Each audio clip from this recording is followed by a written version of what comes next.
gracias, Amparo. Muchas gracias también a María José y a los organizadores de estas jornadas por darme la oportunidad de compartir este espacio y este tiempo con ustedes. Yo quiero compartir una breve reflexión. Me voy a apoyar con un PowerPoint que lo va a hacer más elocuente y más didáctico, acerca de uno de los aspectos de la responsabilidad del investigador en el tiempo actual o en la sociedad actual, y es la que tiene que ver con la comunicación.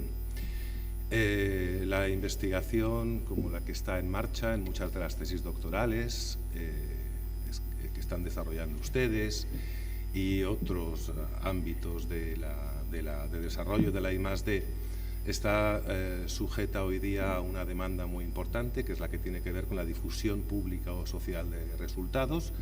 Es, por ejemplo, un punto que se enfatiza en prácticamente todos los documentos públicos para las políticas de ciencia y tecnología, en Horizon 2020 de la Unión Europea, en el Plan Estatal de Ciencia y Tecnología, en los planes regionales, en la Ley de Ciencia. Se insiste en la importancia que tiene la difusión social de los resultados de la investigación, que está siendo financiada con los impuestos de todos los ciudadanos.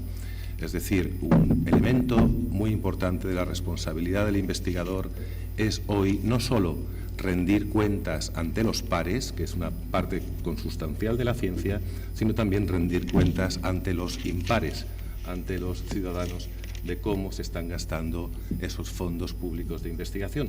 Por eso a la tarea del avance del conocimiento propia del investigador científico se une hoy también la de la comunicación o difusión social de resultados, una actividad como divulgador que desgraciadamente, aunque está recogida por la ley, no está adecuadamente articulada para ser compensada en términos, por ejemplo, de dedicación laboral. Pero esto es otro tema en el que no voy a entrar aquí ahora. Solo quería compartir una reflexión sobre este elemento, este componente de la responsabilidad actual del investigador científico, que tiene que ver con la difusión social de resultados. Y quería centrar la reflexión acerca de las estrategias, los modelos que se pueden o deben seguir a la hora de atender esta tarea, esta responsabilidad de la difusión social de resultados. Una reflexión que se centrará más bien en las tendencias acerca de los modelos que van siguiendo la comunicación social, la difusión social por parte de los investigadores. Bueno, para entender la evolución de cómo ha sido vista esta tarea desde la propia ciencia, hay aquí una secuencia de lemas que ejemplifica el teórico de la comunicación Brian Trench, que creo que resume muy bien lo que es la evolución de las actitudes respecto a la difusión social de resultados por parte de la institución científico-tecnológica desde los años 50-60. Cómo veían a los públicos, los investigadores, de cara a esta tarea de la difusión social de los resultados. Comenzamos con una percepción de los públicos como públicos hostiles, o después como públicos ignorantes, que esta ignorancia era la que tradicionalmente explicaba la hostilidad de los públicos. ¿Por qué se opone la gente a la energía nuclear? Se nos decía tradicionalmente en los años 60 y 70, porque no entienden lo que es la fisión y no entienden la seguridad de las modernas centrales nucleares. Esta percepción de los públicos va variando. Bueno, el siguiente paso es que pueden ser persuadidos, no son tanto hostiles como ignorantes, sino que pueden ser persuadidos. A partir de aquí se percibe que tienen distintas necesidades, podemos entender sus puntos de vista. Resulta que también son capaces de expresar puntos de vista y hablarnos a su vez. Además, son capaces de entrar a la cuestión e incluso podemos colaborar con los públicos a la hora de ver de qué se trata realmente cuando se plantea un tema como la energía nuclear o los alimentos transgénicos. Además, podemos colaborar con ellos para establecer una agenda. Incluso podemos negociar de qué estamos hablando cuando hablamos de temas socialmente controvertidos relacionados con la investigación científica.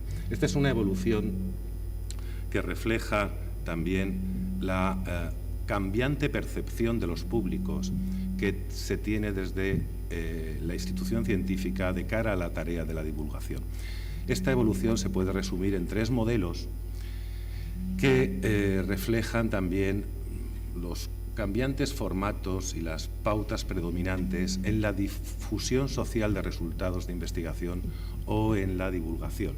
Desde el modelo de difusión, que es el modelo propio de los años 60 y 70, donde se trata de trasladar a los ciudadanos los resultados de investigación para corregir un déficit cognitivo, es decir, la tarea que tenemos como divulgadores, no solo como investigadores, sino como divulgadores, es corregir lagunas en el conocimiento de los ciudadanos, y para ello lo que tenemos que hacer, la estrategia principal, es enseñar, transferir conocimiento.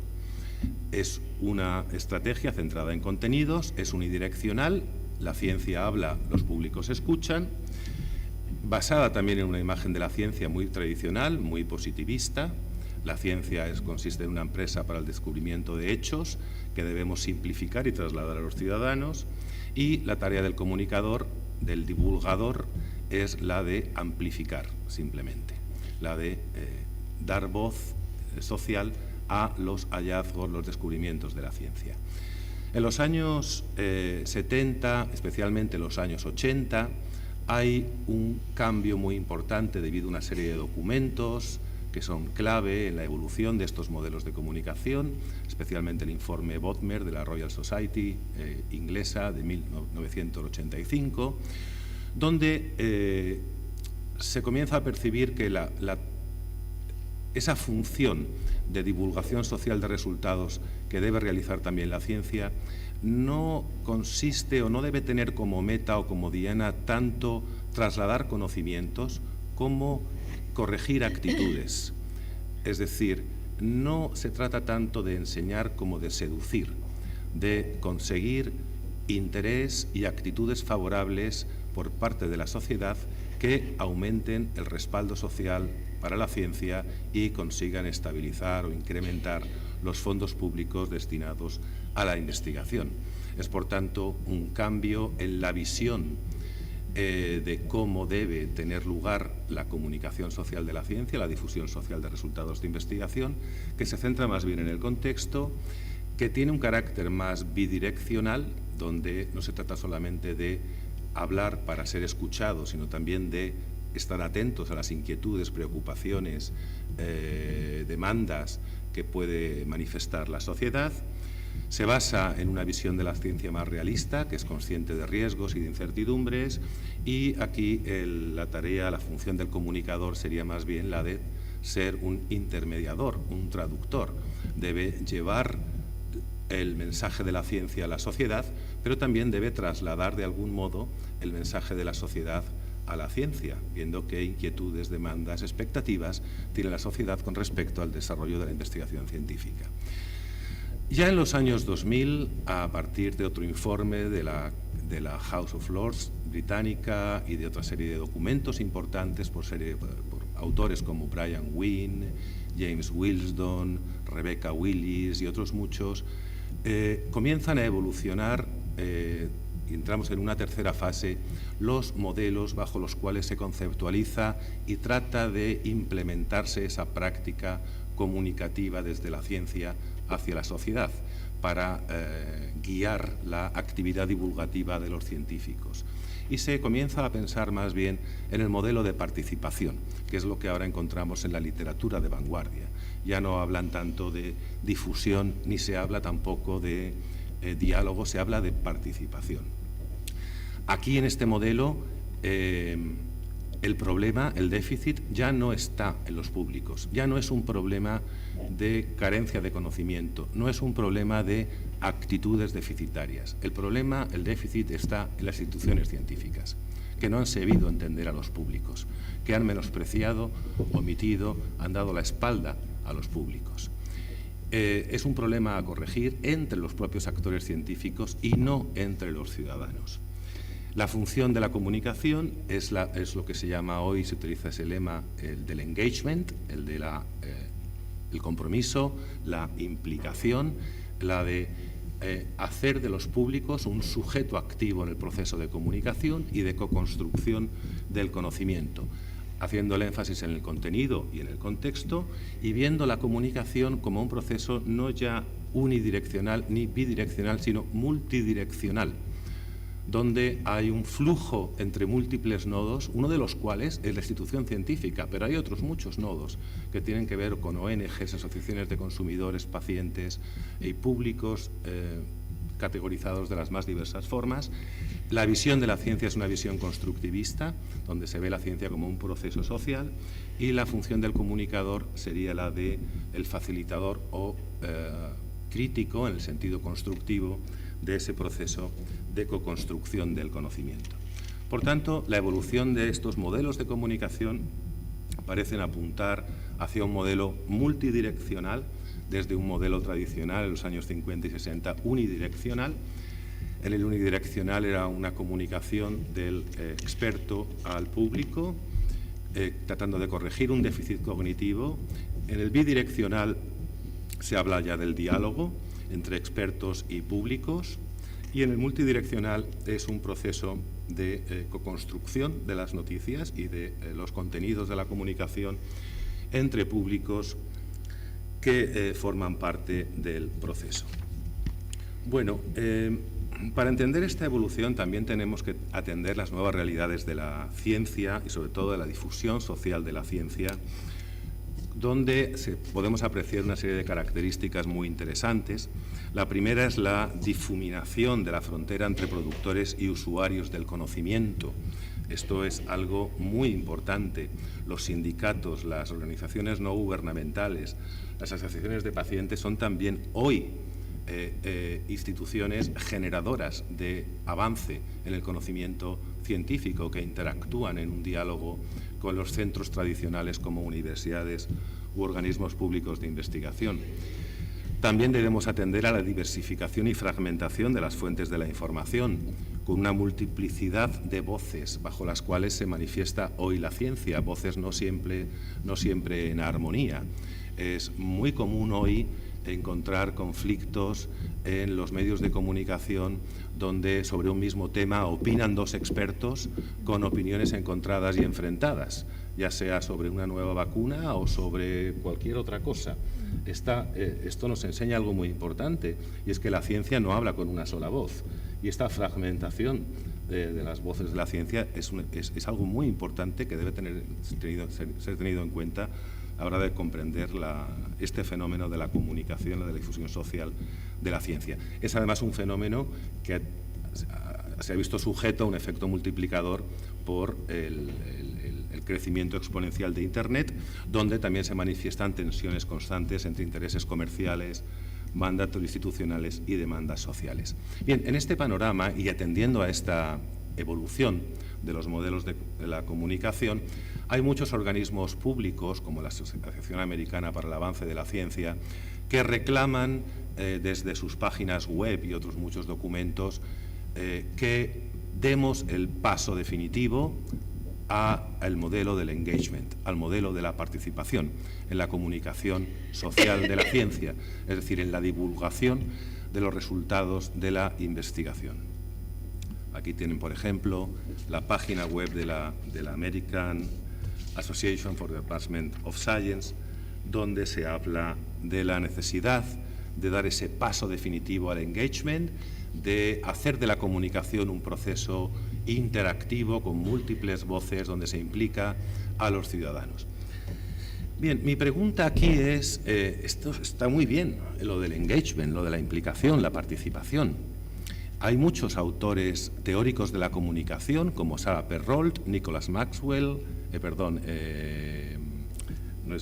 Nicholas Russell o Brian Trench, Massimino Bucchi, que nos hablan constantemente de la importancia que tiene comunicar bajo la óptica del engagement y no trasladar mensajes o simplemente ser receptivos a actitudes, como en el modelo del diálogo.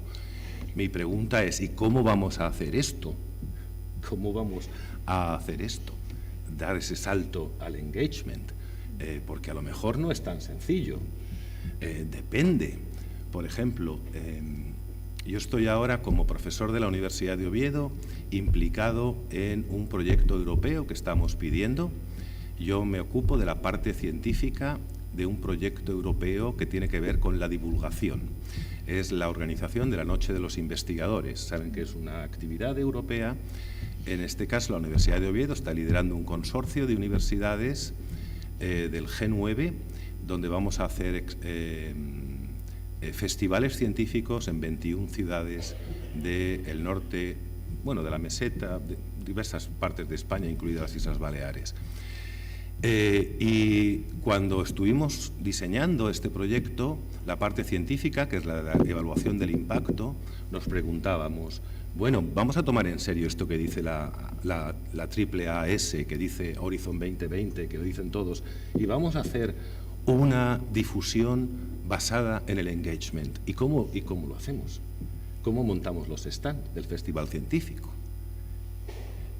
Lo primero que tenemos que aprender es que no puede ser una experiencia donde el científico habla y el ciudadano escucha. También debe hablar el ciudadano y escuchar el científico. Tenemos que modificar los stands, buscar otros espacios interactivos, invitar otras voces, que no solamente sean científicos, departamentos de la universidad, los que estén allí alineados en el claustro de la universidad mostrando experimentos para sorprender a los chicos y las chicas que van a visitar la Noche de los Investigadores. Se pueden hacer muchas cosas y es una cosa fantástica, pero a lo mejor no todas las actividades de divulgación encajan en el modelo del engagement. Y si uno reflexiona un poquito sobre el tema, realmente, ¿cuál es el modelo mejor para la divulgación, para la difusión social de los resultados de investigación? ¿Cuál es el mejor modelo? Yo creo que la única respuesta a esta pregunta es la respuesta que da Paul Feyerabend. Todo vale. Todo vale. Anything goes.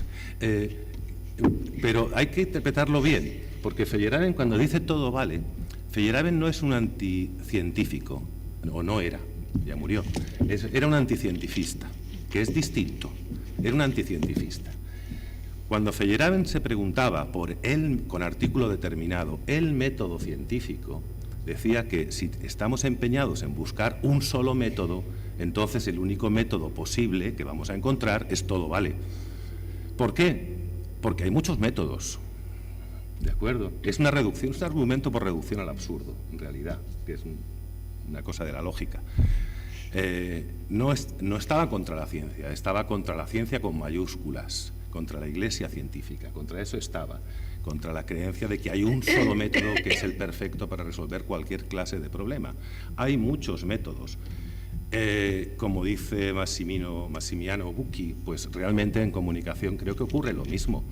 No hay un modelo de talla única, no hay una respuesta perfecta, ni el modelo de la participación, ni el modelo del diálogo, ni el modelo de la difusión, depende del contexto del tema y de la audiencia. Puede haber casos, por ejemplo, riesgos alimentarios, donde el modelo correcto sea un modelo de difusión. Hay que trasladar información a un público que corre peligro. Ya está. Hay otros casos, por ejemplo, gestión de residuos, pues donde el modelo del diálogo es más oportuno. Hay que escuchar, ver qué preocupa a la gente, qué variables son relevantes, si son variables que tienen que ver con ingresos, con género. Hay que escuchar a la gente. O otros modelos, otros problemas que tienen que ver con ciberseguridad o cosas por el estilo, donde de lo que se trata a lo mejor es de definir la naturaleza del problema, y para eso hay que construir el conocimiento a través de una interacción más profunda con los ciudadanos.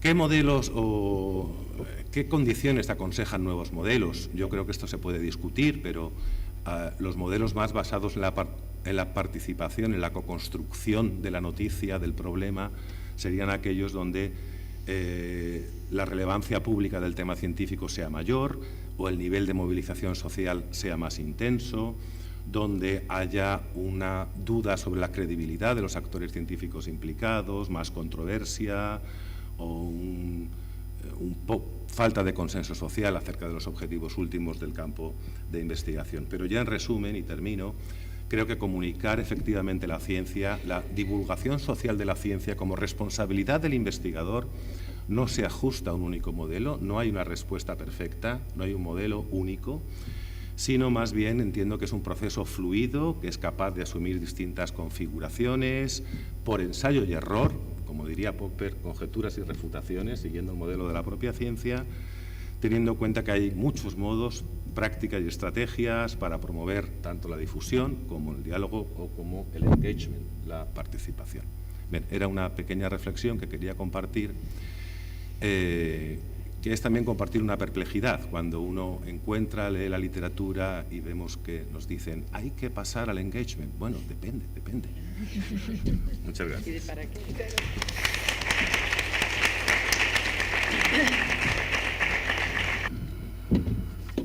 Vamos a ver, dos cosas. Primero voy a hablar algo, como me han sugerido, sobre innovación y responsabilidad, innovación responsable. Primero, pero luego también quiero ya empezar a comentar algunas de las cosas que ha dicho Cristina y que acaba de decir José Antonio. Entonces, con respecto a innovación responsable, diríamos que para mí los dos términos, tanto innovación como responsabilidad, son valores con orígenes diferentes y por lo tanto es un ejemplo esto de la innovación responsable de lo que antes hablaba de la hibridación conceptual, es decir, y por lo tanto es una expresión enormemente fecunda, o sea que merece la pena investigar esto y trabajar y dialogar sobre la innovación responsable. Esto punto primero. Dicho, ya anticipando algo de lo que voy a comentar a Cristina, en la medida, y lo he dicho al final de mi intervención, en que la igualdad de género o el movimiento feminista es un movimiento claramente innovador, socialmente innovador, entonces la innovación de responsable implicaría ser también responsable respecto a los valores de género, ¿no? O sea, estos valores de la igualdad, la paridad, etcétera, y esto en los diferentes escenarios en los cuales esa brecha de género existe. Y digamos, no he comentado en mi intervención anterior una cuestión que es muy importante en estudios de innovación y por eso lo quiero decir, y es que la innovación es escalable. La innovación social ha de ser escalable para que de verdad sea una innovación social.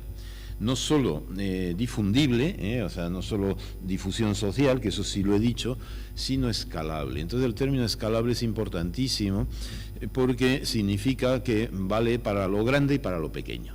Esta es la clave. Esta es la clave.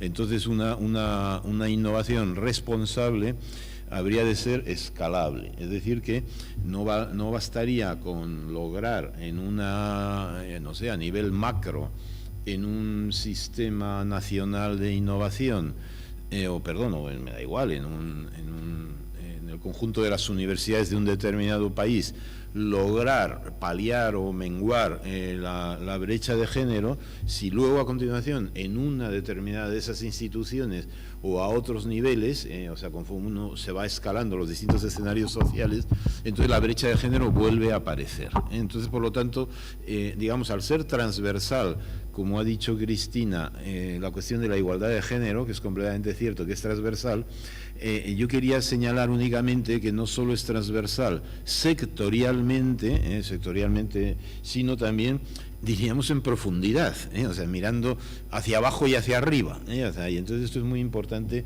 tenerlo presente. Entonces, quiero decir con ello que esto está en el libro de La luz de la luciérnaga. Para mí son tan importantes las innovaciones en los microcosmos como en los mesocosmos, como en los macrocosmos. Tan importantes, y eso es una forma de responsabilidad. Es decir, que hay una...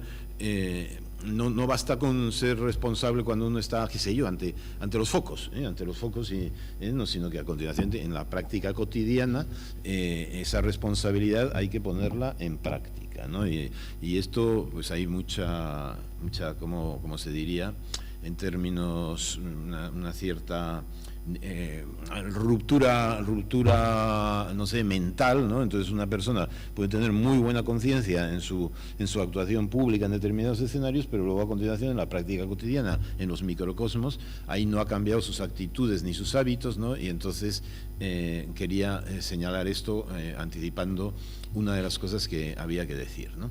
Bueno, entrando ya de todos modos en el tema, en la responsabilidad, el gran teórico de la responsabilidad es Hans Jonas, ¿no? Y el principio de responsabilidad, entonces él lo aplicaba a ser responsable respecto a las futuras generaciones, ¿no? Bien. Entonces quería apuntar un tema, no lo voy a tratar, pero simplemente para el diálogo. Jonas, en su principio de responsabilidad, se refería a generaciones humanas, en el sentido biológico del término, ¿eh? O sea, era una concepción, por lo tanto, naturalizada de las futuras generaciones. Y hoy en día hay un desafío que es muy importante, de enorme envergadura, pero que en un debate sobre humanidades y tecnociencias, yo creo que esto hay que decirlo, y es el debate de los transhumanistas, Es decir, que si el debate de los transhumanistas, el debate sobre el transhumanismo, yo prefiero llamarlo tecnopersonas, pero por motivos que ya explicaré, porque la noción de tecnopersona no tiene connotación de género, tiene muchas ventajas. Hibrida la noción de persona con la de tecnología, pero manteniendo la diferencia, o sea que esta es la clave, mientras que transhumanismo, o lo mismo diría de transfeminismo, o sea, cuando no sé, el feminismo queer se traduce en la lengua española como transfeminismo, no me parece que sea el concepto preferible, o sea, pero bueno, en cualquier caso, volviendo a la cuestión de la responsabilidad social, hoy en día está planteada el debate, la cuestión de que los seres humanos no solo generamos ya agentes biológicos, agentes que van a ejercer papeles relevantes en los sistemas en la vida cotidiana, sino generamos también agentes artificiales, robots, ¿no? Entonces, diríamos que por lo tanto hay que pensar en otro concepto de generación ya, no solo en generaciones en el sentido biológico del término, sino tecnogeneraciones, valga la insistencia en el tecno por delante, ¿no? Y entonces el principio de responsabilidad de Jonas habría que ampliarlo y repensarlo, O sea, está muy bien pensar en las siguientes generaciones de seres humanos, pero hay que pensar también en la responsabilidad cuando uno diseña autómatas o cuando uno produce series de robots, o sea, series de robots. Piensen ustedes en la Guerra de las Galaxias, porque me viene ahora mismo a la memoria, ¿no? Esos son tecnopersonas, una imaginería de las tecnopersonas, ¿no? Entonces quiero decir que cuando una empresa tecnocientífica de estos de mis queridos colegas, es una broma, y amigos de Kurzweil, la singularidad tecnológica, etcétera, se dedican a producir en serie tecnorobots que van a hacer el trabajo porque son inteligentes, entonces ahí la cuestión del debate sobre transhumanismo y responsabilidad es un tema que habría que abordar específicamente, porque ahora, y aprovecho la ocasión para recomendar el libro de Antonio Méndez sobre el transhumanismo, que es un libro excelente, excelente. Él es filósofo de la ciencia, catedrático en la Universidad de Málaga. Bien. Entonces, dicho esto, por lo tanto, el concepto de responsabilidad ético-moral, que es muy importante y Jonas lo desarrolló muy bien, yo creo que hay que ampliarlo a una responsabilidad social, no solo moral, y una responsabilidad, diríamos, tecnológica, que era lo que yo estaba hablando. O sea, un tecnólogo, un ingeniero, ha de ser a sí mismo responsable, pero responsable tecnológicamente, no solo moral o socialmente. Luego habrá también, Cristina, la responsabilidad jurídica, faltaría más. O sea, la responsabilidad jurídica es el concepto de valor. Quiero decir que el concepto de responsabilidad, así como el concepto de innovación, se flexiona en función de los valores, entonces el de responsabilidad también. Y por un lado está la responsabilidad moral, ética, la responsabilidad política, valga, en fin, ahora que hay tanta corrupción, etcétera, la distinción entre responsabilidad penal y responsabilidad política, vamos, es un tema, la responsabilidad jurídica, pero quería insistir, hablando de tecnociencia, que hay una responsabilidad propiamente científica y propiamente tecnológica a la cual hay que prestar atención. Un científico responsable tiene que ser una científica responsable tiene que ser extremadamente cuidadoso en sus protocolos, en sus el ethos de la ciencia del que hablaba Merton, ¿no? Entonces, bueno, pues esto que vale, diríamos, para la ciencia y la tecnología, valdría exactamente para la innovación. Entonces diríamos que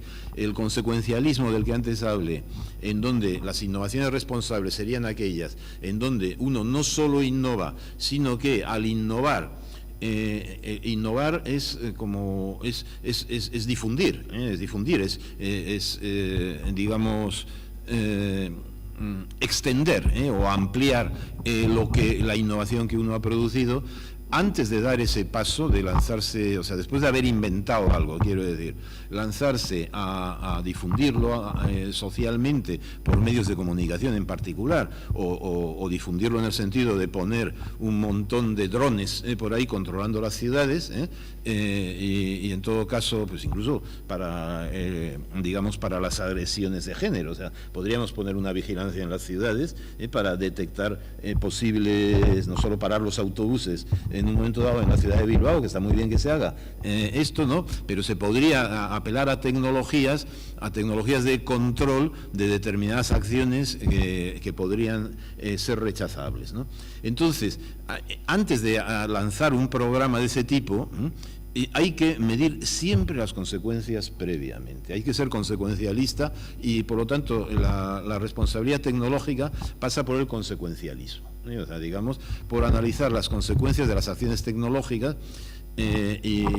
Y pongo el ejemplo, yo siempre que empiezo mis cursos en másters sobre innovación y valores, siempre hablo, y esto tú lo sabes bien, José Antonio, y tú también, Amparo, siempre pongo como ejemplo principal de innovación las bombas atómicas de Hiroshima y Nagasaki, siempre. Esto lo hago de oficio, o sea, digamos, para que se enteren de lo que es innovación. O sea, vamos, un concepto un poquito potente de innovación, para que vean lo que vale un peine, como se dice en castellano, ¿no? O sea, cuando hablamos de innovación, en principio tenemos las bombas de Hiroshima y Nagasaki, y eso es una innovación canónica, O sea, no hay nadie que pueda refutar que eso es una innovación disruptiva, por supuesto, que ha traído unas consecuencias absolutamente tremendas, etcétera, etcétera. ¿Qué sucedió con eso? Que se usó sin medir las consecuencias, o sea, no tenían ni idea de la mortalidad que iba a haber, y no tenían ni idea de las consecuencias devastadoras, ecológicas,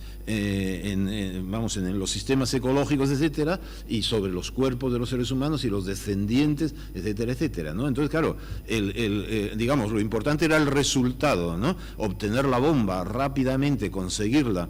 El consecuencialismo es absolutamente fundamental, y la irresponsabilidad, independientemente de la eficacia militar y propagandística que tuvo el acto, O sea, que la eficiencia fue total, O sea, el miedo que metió al ejército japonés fue total, y el ejército japonés a los 2 meses ya se rindió, O sea, militarmente fue enormemente eficiente. Entonces quiero decir que maximizar la eficiencia, pero sin medir las consecuencias, hay que estar siempre en contra, o por lo menos criticar, para ser responsable en cuestiones tecnocientíficas, hay que siempre criticar el concepto de maximización de la eficiencia, ¿no?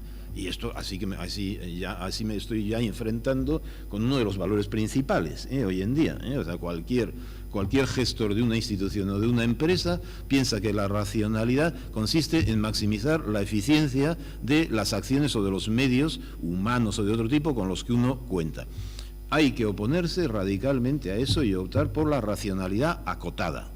La racionalidad acotada, hay umbrales máximos y mínimos, y no hay que optar jamás por los óptimos, por la maximización. Entonces, esto sería, en mi término, es una cuestión muy debatible esta, pero eso sería, digamos, lo que yo podría aportar mayormente a la cuestión de la responsabilidad. Y ya para terminar, en los 5 minutitos que me quedan, según me has dicho, ¿no?, un cuarto de hora, pues 2 alusiones a lo que has dicho, José Antonio, y luego a continuación contigo, Cristina. Primero, con respecto a la participación, vamos, sin duda, y a este engagement del que has hablado, ¿no? Entonces, yo te sugeriría, se me ha ocurrido conforme te he escuchado, claro está, en teoría la innovación, hay un modelo de gestión de la innovación, del cual yo soy muy partidario, que es el gestión basado en los stakeholders, o sea, en los agentes involucrados. Entonces, ¿qué significa esto? Lo explico muy brevemente. El manual de Oslo, que es el dominante, ¿cómo estudia la innovación? Pues va con un cuestionario. A ver, usted hace innovación, no hace innovación, le va bien, le va mal, han mejorado, siempre para empresarios, ¿no? Y entonces introduce un cuestionario para obtener datos sobre los procesos de innovación en las empresas, y con eso distinguen cuáles son las empresas innovadoras y las que no, etcétera, etcétera. Vale. ¿Qué sucede? Hay dos errores metodológicos tremendos en la metodología del manual de Oslo de la OCDE, y una primera, que esto vale solo para empresas con más de 10 trabajadores. Bueno, ya con esto se acabó, o sea, ya con esto jamás lograrás detectar, habrá innovaciones ocultas a miles, a millones, o sea, todo el grupito jamás se hubiera detectado a los del garaje de Silicon Valley de esta manera. Eran tres, ¿no? Entonces, solo cuando algo crece es cuando pasa a ser innovador, ¿no? Mientras que, en cambio, la innovación, tal y como la estudiamos nosotros, surge en microcosmos muy pequeños, y ahí es donde debe ser precisamente apoyada e incentivada, y diríamos, esto es, por lo tanto, la clave de las políticas microcósmicas de innovación.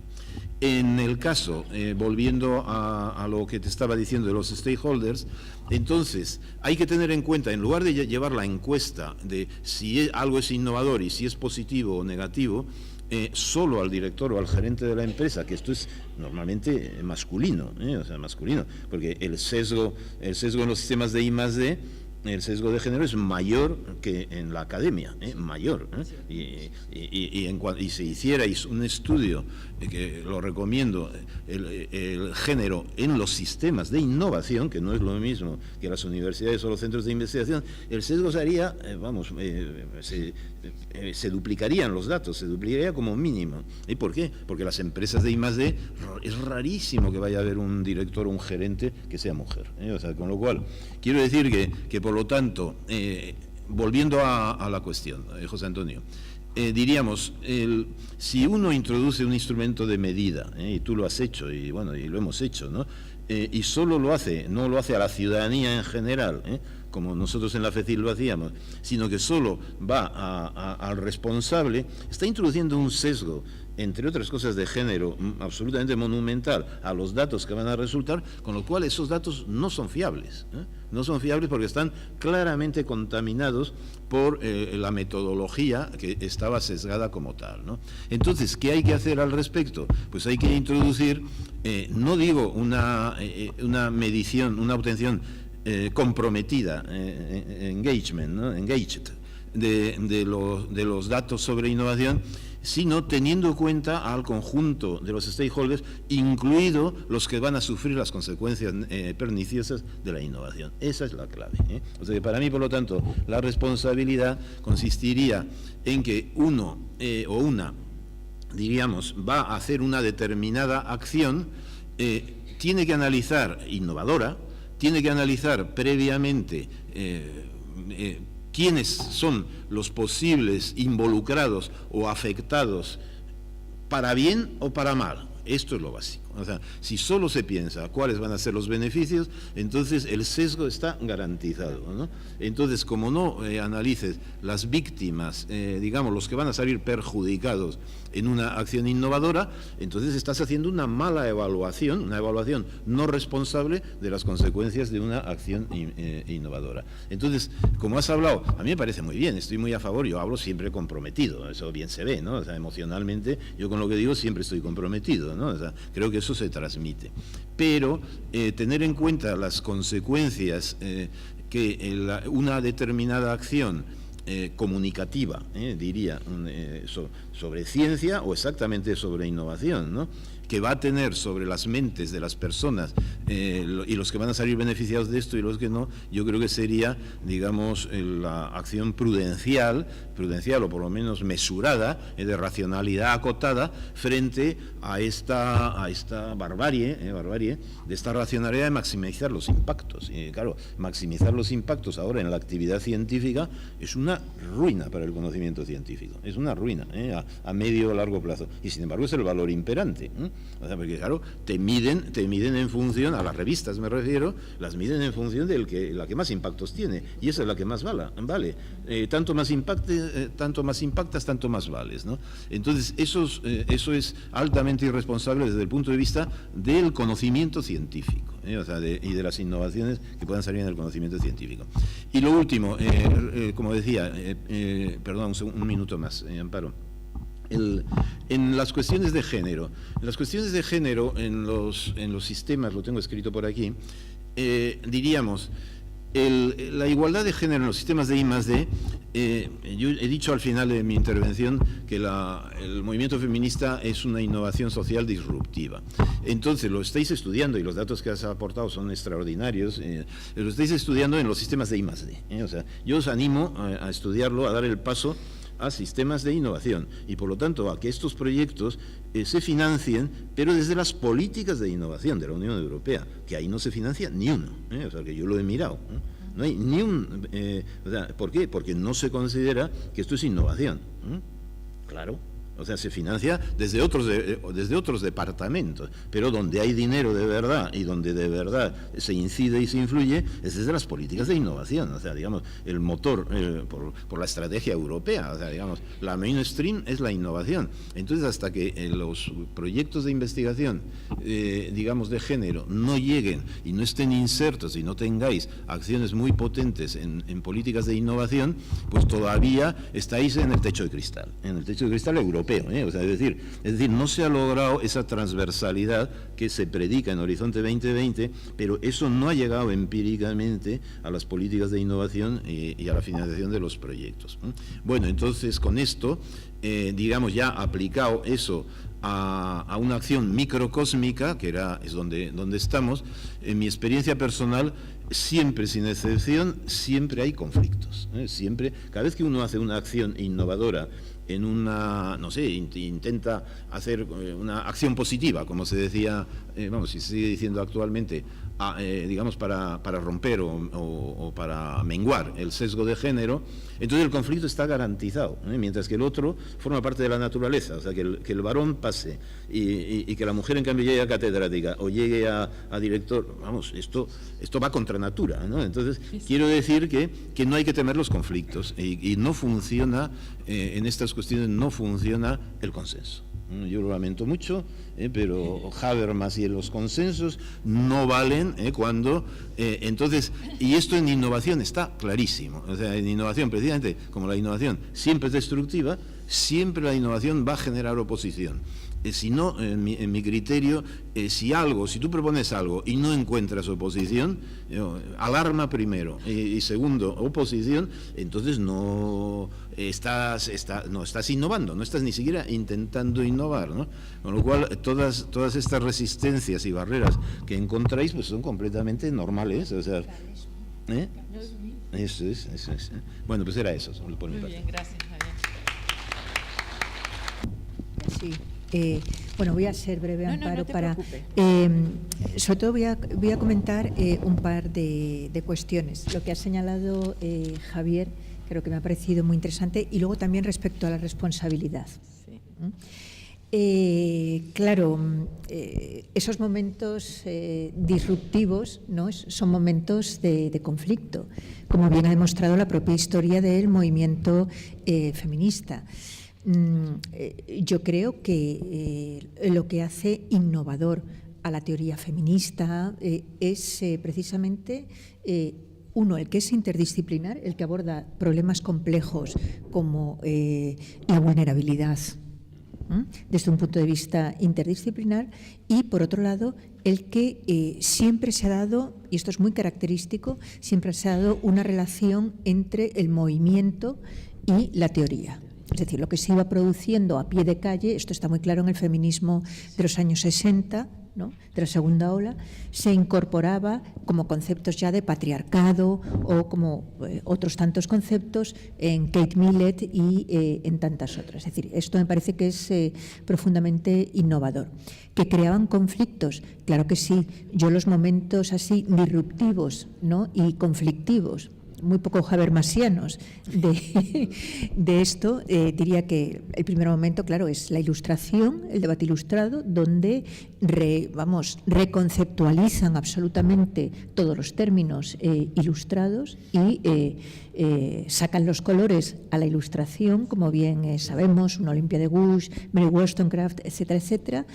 Un segundo momento sería el sufragismo, 100 años de una lucha continua contra los poderes públicos, contra la opinión pública, porque bueno, la reacción contra las sufragistas fue tremenda, no solo de encarcelamientos ya en las sufragistas británicas, sino toda una serie de panfletos contra las sufragistas, ¿no? Un tercer momento sería ese feminismo de la segunda ola de finales de los años 60 y 70, que tiene momentos en el imaginario simbólico tan, no sé, que yo creo que han quedado tan asentados, ¿no?, como las protestas frente a la elección de Miss Mundo, pues bueno, actos muy performativos, muy simbólicos y también muy conflictivos, ¿no? O sea, todos esos momentos están ahí.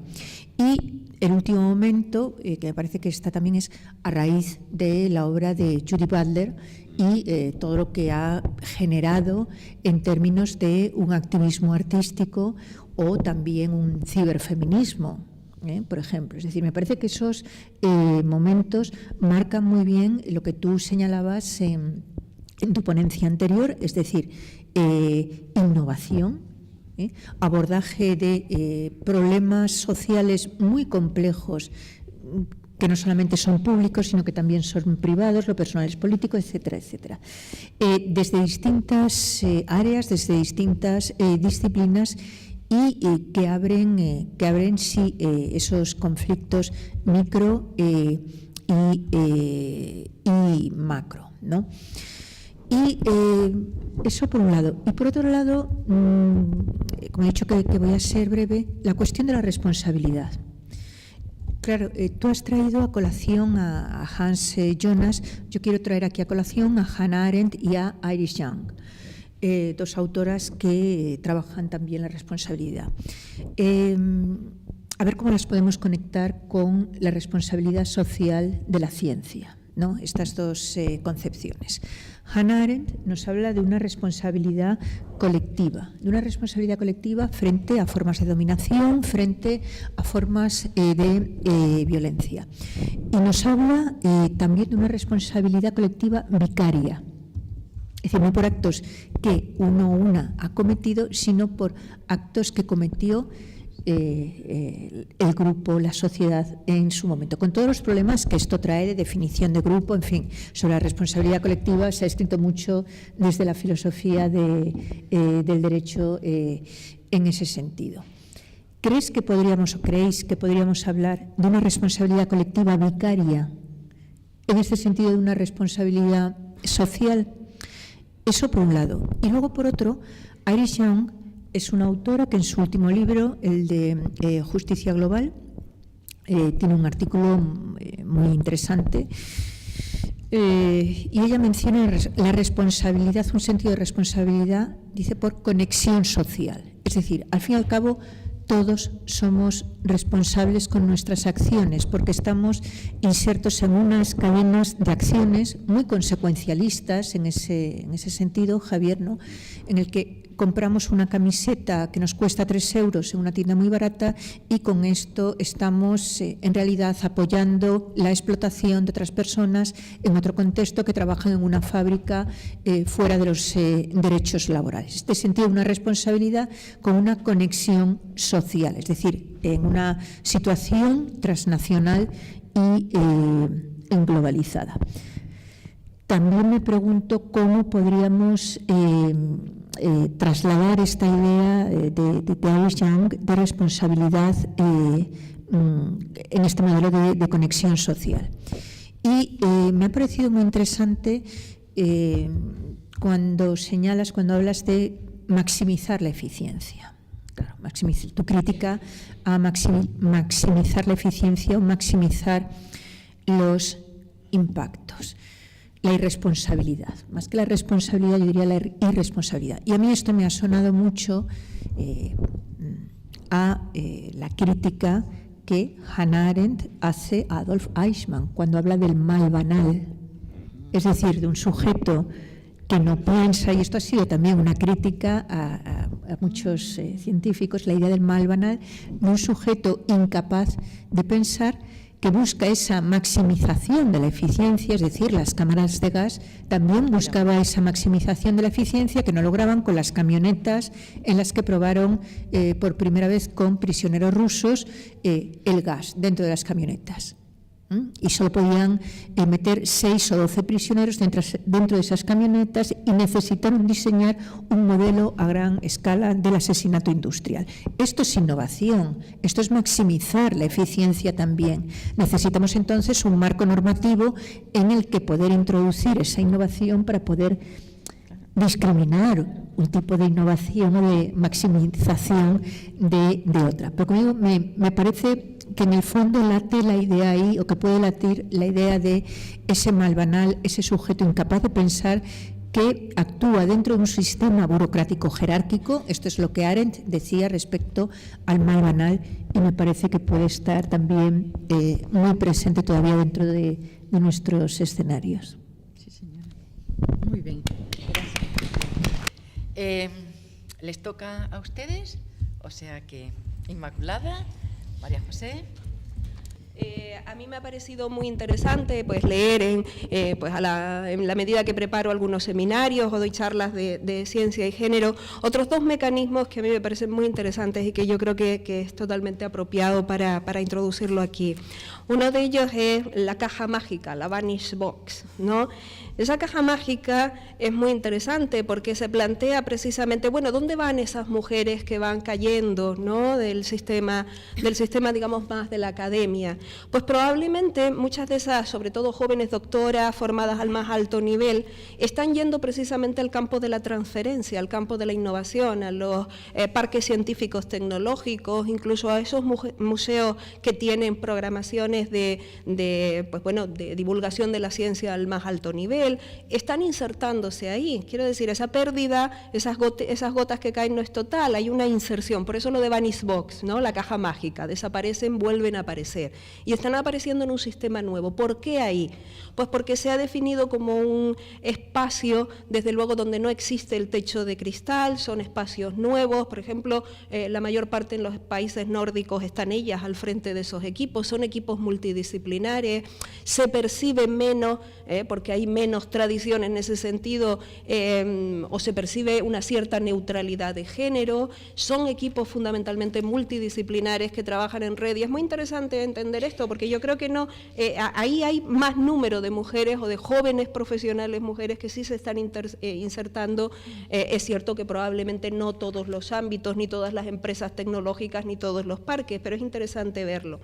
Y ya luego otro mecanismo a lo mejor bien diferente es lo que está pasando en todo el campo de la informática, ¿no? Ahí ya ni se habla ni siquiera de esa Vanish Box, sino de una trapdoor, ¿no? Directamente una trampilla que las aleja y las expulsa del sistema.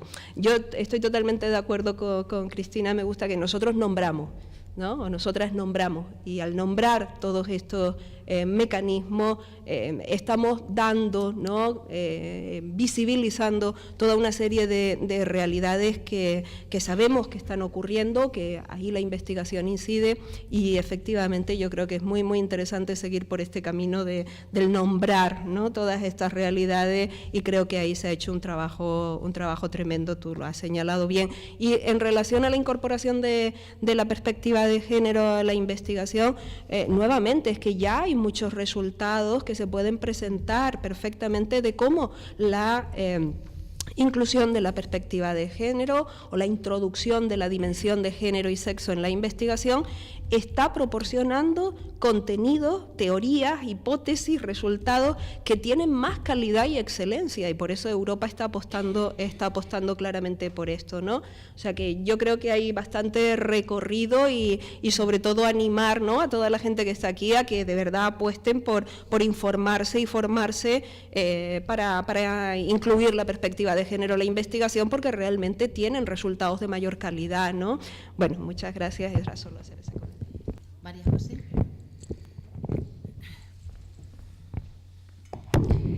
Muchísimas gracias, porque no todas las intervenciones dan muchísimo que pensar. Realmente tendríamos que montar un congreso sobre el tema y no una pequeña jornada.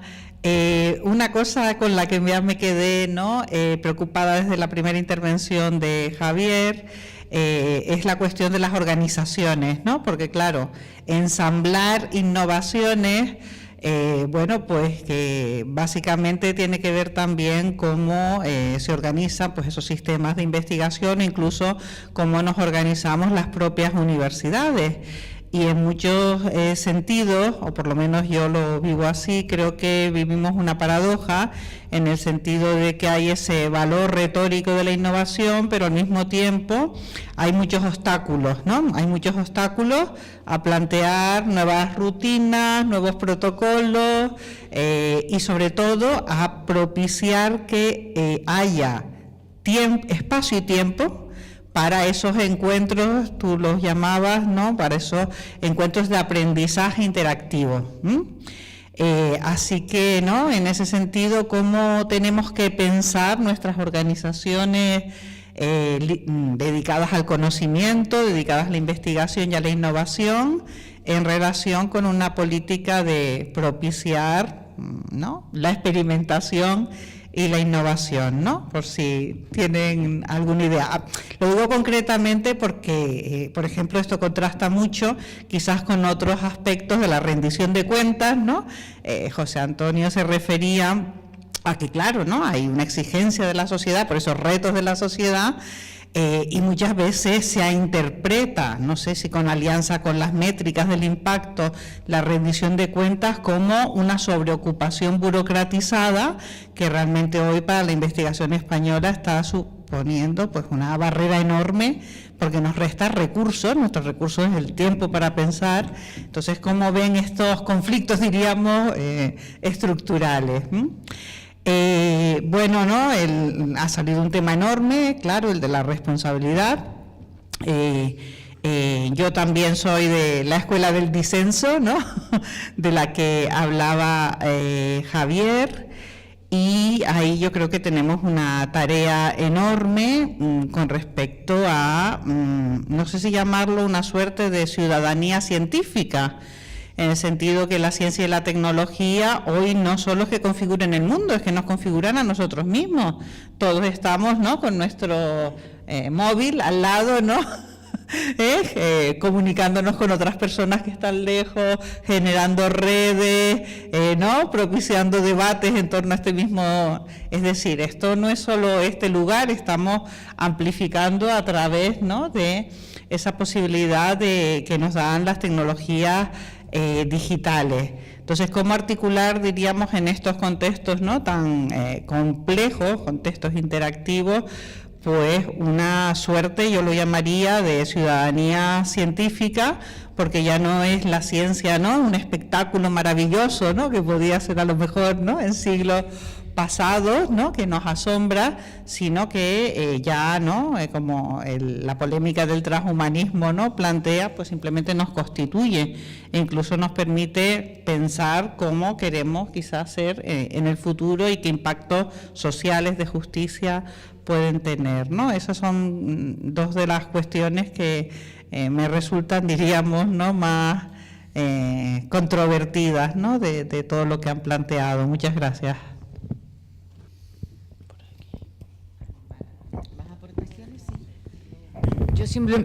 Yo simplemente quería felicitarlos a los cuatro, porque me ha encantado y la verdad que no es mal que vine, estaba un poco apurada y casi no llego. Y sobre todo darle las gracias a José Antonio, porque me estoy haciendo una tesis sobre lo que usted acaba de hablar y me acaba de abrir un montón los ojos. O sea que gracias a usted y gracias a los demás por todo lo que han dicho, que me ha parecido muy interesante. Y hoy es el día supuestamente de la igualdad de salarios. Con eso termino. Nada, que pensaba reservarme para mañana porque me toca intervenir, pero hay un aspecto en las intervenciones, especialmente de José Antonio y Javier Echeverría, que hablan de la responsabilidad social y de la comunicación, y ahí es un poco mi terreno. He visto en las intervenciones que efectivamente se enfoca el mundo de la ciencia, y más que el de la ciencia y la investigación, el de la innovación, con análisis de comunicación, de optimización de resultados desde el punto de vista de la comunicación. Y sin embargo, sobre todo Javier ha trasladado los análisis y las métricas y las reflexiones que normalmente se llevan en comunicación, de cómo comunico esto de la mejor manera o cómo convierto esto en objeto de debate de este diálogo que existe hoy en la comunicación global, lo ha llevado al análisis del investigador. Antes de hacer este invento, antes de fabricar la bomba atómica, tengo que investigar si realmente las consecuencias indeseadas son tales, puedo hacerlo, no debo hacerlo. Entonces, a mí me parece que esto refleja que el análisis de la comunicación debe ser previo, no solo la guinda del pastel. Es decir, antes de dedicarse a investigar, hay que analizar todos los aspectos de las consecuencias que puede tener la innovación como resultado de esa investigación. Simplemente llamar la atención de que estoy totalmente de acuerdo con ese análisis y que se ha reflejado aquí, que el aspecto de que la comunicación no es, como antiguamente era, difundir un conocimiento en una sola dirección, sino que hoy la comunicación es el oxígeno, no solo de la sociedad, sino que ha de ser también el punto de partida de toda innovación, por lo tanto, de todo investigador. Y no sé si están de acuerdo conmigo. Bueno, yo un breve comentario a lo que ha dicho María Jesús y algo a lo que ha dicho Inma también, Inmaculada.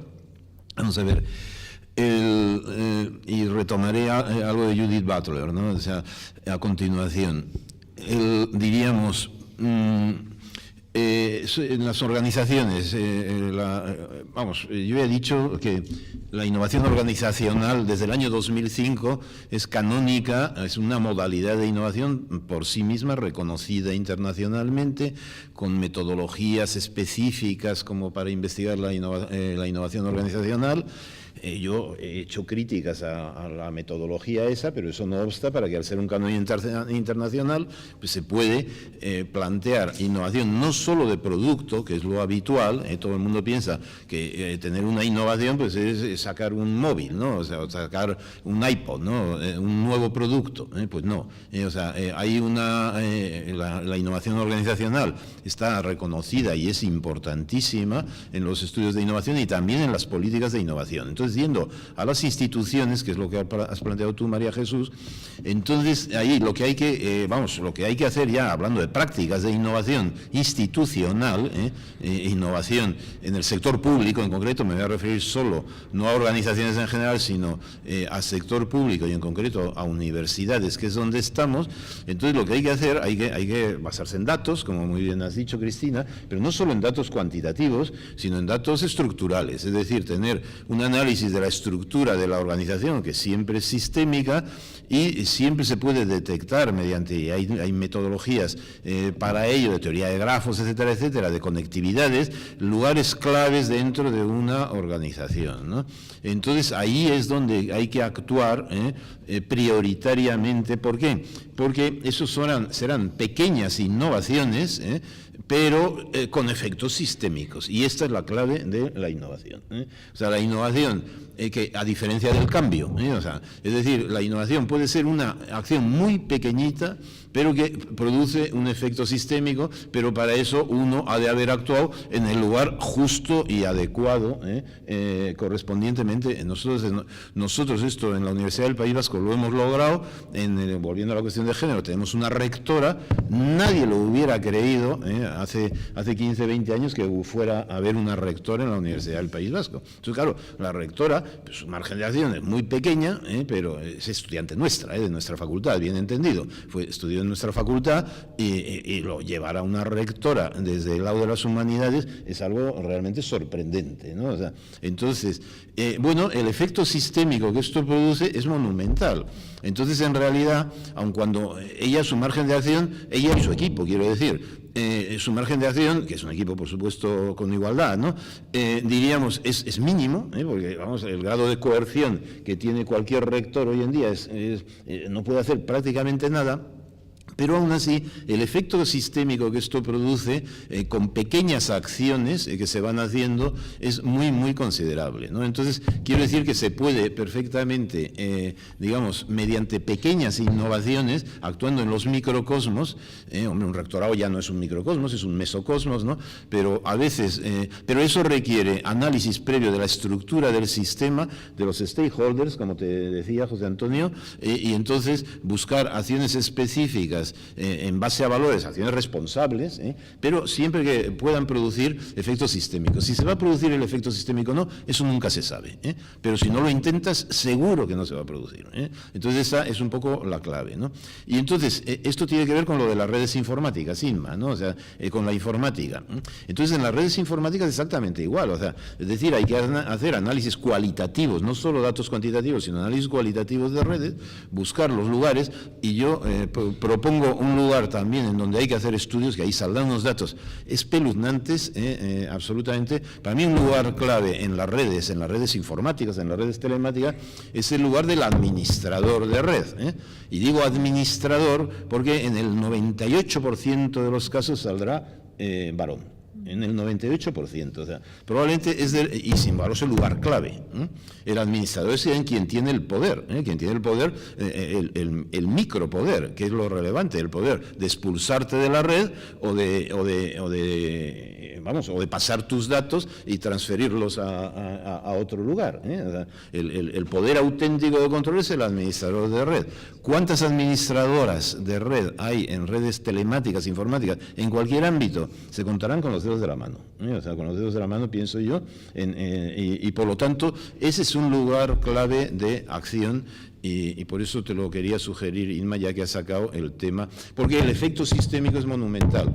Que hubiera mujeres administrando la red informática de una universidad, yo no sé en esta universidad si es mujer o no, seguro que no, en la nuestra tampoco, pero lograr eso sería un granito, y el efecto sistémico que produciría sería muy notable, bien entendido, no solo el cambio de un varón por una mujer, sino introduciendo valores de gestión de género, bien entendido, ¿no? O sea, valores, digamos, de gestión responsable. Gracias, Javier. ¿Tienes todo? Sí. Bueno, yo solo quería comentar dos cosas muy breves. Una sobre algo que ha comentado Javier y otra sobre lo que ha apuntado María José y creo que Magis también. Javier, al que considero un innovador de la innovación, yo entiendo que, además creo que lo ha expresado con mucha claridad, que innovador no es igual a bueno o a valioso. Bueno, a valioso sí, pero el valioso es un calificativo que depende del contexto. La innovación, como comentábamos antes, es un juego de suma cero. Si yo gano, tú pierdes. O si tú ganas, yo pierdo, ¿no? Entonces entiendo que, por ejemplo, en comunicación se podría quizá hablar de una innovación en los modelos de comunicación, una innovación. Hemos ido pasando del modelo de difusión al modelo del diálogo, al modelo de participación, pero eso no hace que el modelo más innovador, el modelo de participación, sea el más recomendable en todos los contextos. Depende del contexto que sea un modelo valioso o que no sea un modelo valioso. Si en términos de los diagramas de flujo clásicos para la transferencia de la información, podemos tener el modelo clásico con el polo emisor, transmisor, receptor, con la información fluyendo de izquierda a derecha, y ese puede ser un modelo apropiado para determinado tipo de problemas que tienen que ver con una crisis o que tienen que ver con un riesgo inminente, pero para otro tipo de problemas necesitamos innovar, mejorar ese modelo a través de detectando las fuentes de ruido, introduciendo también feedbacks, etcétera, ¿no? Complicar el modelo. Por tanto, para mí lo más interesante de aquí es que la dependencia contextual, que entiendo que se produce con respecto a los rasgos que definen los procesos innovadores.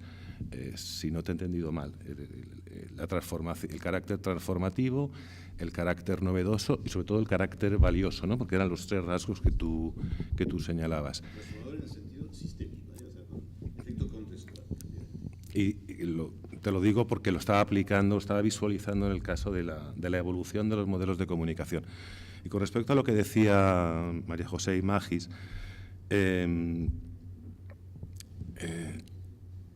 también creo que con respecto a las responsabilidades, a los deberes del científico, ha habido una innovación, no sé si con comillas o sin comillas, legal, en el paso de la ley de 1986, la ley de ciencia del 86, a la ley más reciente. En la ley más reciente se enfatiza bastante la responsabilidad social del investigador con respecto a la difusión social de los frutos de su trabajo. Es un elemento muy importante de la ley, pero después no está articulado a través de reglamentos, de disposiciones, etcétera, de forma que los investigadores que trabajamos en la universidad o en los OPIs no solamente no tenemos incentivos para divulgar en el sentido de reconocimiento, por ejemplo, en términos de dedicación laboral, ni tampoco en términos de progreso en la carrera profesional. No solamente no hay incentivos de ese tipo, sino que incluso es un demérito. Es un demérito. Yo tengo dos currículum vitae. Uno, el serio, entre comillas, y otro, el verdadero. En el verdadero están mis muchas actividades de divulgación en blogs, en prensa y otras cosas que elimino sistemáticamente del currículum serio, porque sé que un tribunal me va a mirar con muy malos ojos, diciendo, este hombre está perdiendo el tiempo, ¿qué hace aquí con un blog en esta revista y no sé qué, no sé cuántos? Es verdad. Y mientras sigamos con esas actitudes y esa falta de respaldo por parte del gobierno a la actividad de difusión social de resultados, pues difícilmente va a salir adelante lo que señala la propia ley de ciencia más reciente que nos regula a todos.